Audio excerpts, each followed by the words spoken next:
నమస్కారం. ఈనాటి మన విశ్లేషణకు స్వాగతం. ఈరోజు మనం ప్రాచీన గ్రంథాలలో ఎంతో ప్రముఖంగా కనిపించే ఒక ఆసక్తికరమైన అంశాన్ని చూడబోతున్నాం. అదేంటంటే ప్రవక్త అయిన ఎలీషా చేసినట్లుగా చెప్పబడే 16 అద్భుత కార్యాలు. ఈ మూల గ్రంథాలలో వర్ణించిన ఆ అద్భుతాలను మనం స్పష్టంగా అర్థం చేసుకోవడానికి వాటిని ప్రధానంగా 5 విభాగాలుగా చూద్దాం. 1. ఎలీషా చరిత్ర. 2. ప్రకృతిపై ఆయనకున్న అధికారం. 3. స్వస్థత, ప్రాణదానం. 4. తీర్పు, రక్షణ. ఇక 5. ఆయన మరణానంతరం జరిగిన అద్భుతం. సరే, మొదటి విభాగానికి వస్తే ఎలీషా చరిత్ర. అసలు ఈ మూల గ్రంథాలు ఈ ప్రవక్త గురించి ఏ స్థాయిలో చెబుతున్నాయో చూస్తే మనం ఖచ్చితంగా ఆశ్చర్యపోవాల్సిందే. ఎందుకంటే ఇక్కడ ఏకంగా 16 విభిన్నమైన అద్భుత కార్యాలు ఆయన పేరు మీద నమోదు చేయబడ్డాయి. చరిత్రలో ఏ ఒక్క ప్రవక్త జీవితంలోనూ ఇన్ని అసాధారణ సంఘటనలు ఒకే చోట కేంద్రీకృతమై ఉండటం మనం సాధారణంగా చూడము. ప్రాచీనకాలపు పాఠకులకు ఎలీషా ఎంతటి శక్తివంతమైన నాయకుడో, ఆయనకున్న అధికారం ఎలాంటిదో చెప్పడానికి ఇదొక పెద్ద ఉదాహరణ అని చెప్పొచ్చు. ఇక రెండవ విభాగం ప్రకృతిపై అధికారం. కేవలం మనుష్యులపైనే కాకుండా భౌతిక మూలకాలపై కూడా ఆయనకు ఎంతటి నియంత్రణ ఉందని ఈ గ్రంథాలు చెప్తున్నాయో ఇప్పుడు చూద్దాం. ఆ వచనాల ప్రకారం ఆయన భౌతిక శాస్త్ర నియమాలను పూర్తిగా పక్కన పెట్టేసినట్లు కనిపిస్తుంది. ఎలాగంటే తన దుప్పటితో కొట్టి యోర్ధాను నదిని రెండుగా చీల్చడం, అలాగే ఎందుకూ పనికిరాని ఒక ఊరి చేదు నీటిలో కొంచెం ఉప్పు వేసి స్వచ్ఛంగా మార్చేయడం, లేదా వండుతున్న కూరలో పొరపాటున కలిసిన విషాన్ని ఎలాంటి హాని లేకుండా తొలగించడం. అసలు ఊహించని మరో విషయమేంటంటే నదిలో పడిపోయిన బరువైన ఇనుప కొడ్డలిని కేవలం ఒక చిన్న చెట్టు కొమ్మను నీటిలో వేసి పైకి తేలేలా చేయడం.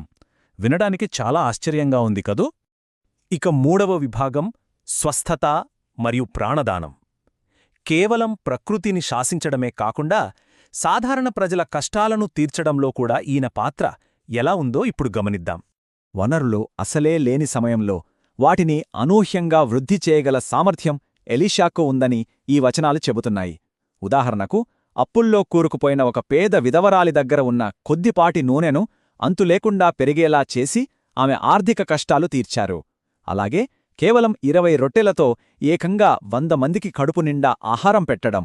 అప్పట్లో ఆకలితో అల్లాడుతున్న సామాన్యులకు ఇవి ఎంతటి ఉపశమనాన్ని ఇచ్చింటాయో మనం ఇట్టే అర్థం చేసుకోవచ్చు. ఇది మరింత అద్భుతం. ప్రాణం ఇవ్వటం, తిరిగి ప్రాణం పోయటం రెండూ ఆయన చేతుల్లోనే ఉన్నట్లుగా ఒక సంఘటన కనిపిస్తుంది. ముందుగా పిల్లలు లేని ఒక సునేమియురాలైన స్త్రీకి రాబోయే ఏడాదికల్లా కొడుకు పుడతాడని ఆయన ప్రవచిస్తాడు. అన్నట్లుగానే జరుగుతుంది. కాని కొన్నేళ్ల తరువాత ఆ బాలుడు అకస్మాత్తుగా చనిపోతాడు. అప్పుడు ఎలీషా స్వయంగా ఆ చిన్నారిని మళ్లీ బ్రతికిస్తాడు. ఇది నిజంగా మరణంపై ఆయన సాధించిన విజయంగా ఆ గ్రంథాలు వర్ణిస్తున్నాయి. సరే, ఇప్పుడు 4వ విభాగం తీర్పు మరియు దైవిక రక్షణ. ఇప్పటిదాకా ఆయనలోని దయ, జాలి చూసిన మనం ఇక్కడ ఎలీషాలోని ఒక కఠినమైన కోణాన్ని చూడబోతున్నాం. ఈ కథనంలో ఉన్న ఒక ఆసక్తికరమైన వ్యత్యాసాన్ని మనం ఇక్కడ గమనించాలి. ఒకవైపు చూస్తే శత్రుదేశమైన సిరియా సైన్యాధిపతి నయమానుకున్న కుష్ఠురోగాన్ని ఎలీషా పూర్తిగా నయం చేస్తాడు. కాని దానికి పూర్తి విరుద్ధంగా తన సొంత పనివాడైన గెహజీ డబ్బు మీద ఆశపడినప్పుడు అదే కుష్ఠవ్యాధి వాడికి వచ్చేలా తీర్పు తీరుస్తాడు. దైవిక తీర్పు ఎంత నిష్పక్షపాతంగా ఉంటుందో ఈ వచనాలు చాలా స్పష్టంగా చూపిస్తున్నాయి.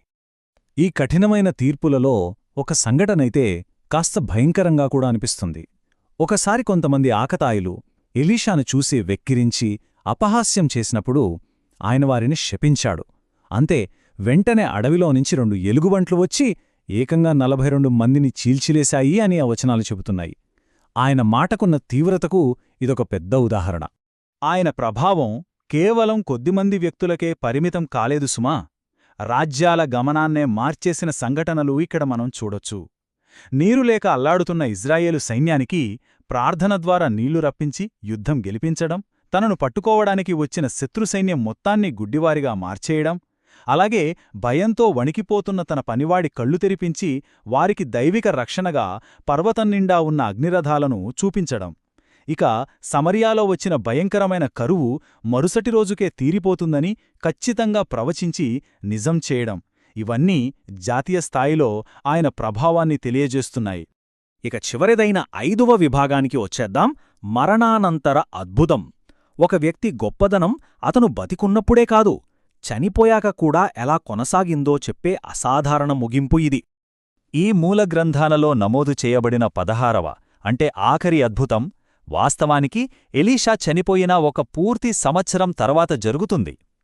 ఆయన బతికున్నప్పుడు చేసిన 15 అద్భుతాలు ఒకెత్తైతే, ఆయన చనిపోయి సమాధి చేయబడిన తర్వాత ఎవరిదో మృతదేహం పొరపాటున ఎలీషా ఎముకలకు తగిలిన వెంటనే ఆ చనిపోయిన వ్యక్తి అమాంతం బ్రతికి లేచి నిలబడ్డాడని ఈ వచనాలు వర్ణిస్తున్నాయి.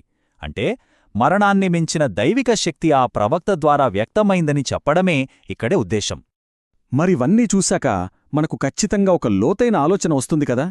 ఇన్ని అసాధారణమైన అతీంద్రియ సంఘటనలన్నీ ఒకే వ్యక్తి చుట్టూ కేంద్రీకృతమై ఉండటం, ఆ కాలపు ప్రజల్లో ప్రవక్తల అధికారమంటే ఇలాగే ఉంటుందని నమ్మకాన్ని ఎంత బలంగా నాటి ఉంటుందో కదా. ప్రాచీనకాలపు పాఠకులు దైవిక శక్తిని, నాయకత్వాన్ని ఎలా అర్థం చేసుకున్నారో విశ్లేషించడానికి ఇదొక అద్భుతమైన ఉదాహరణ.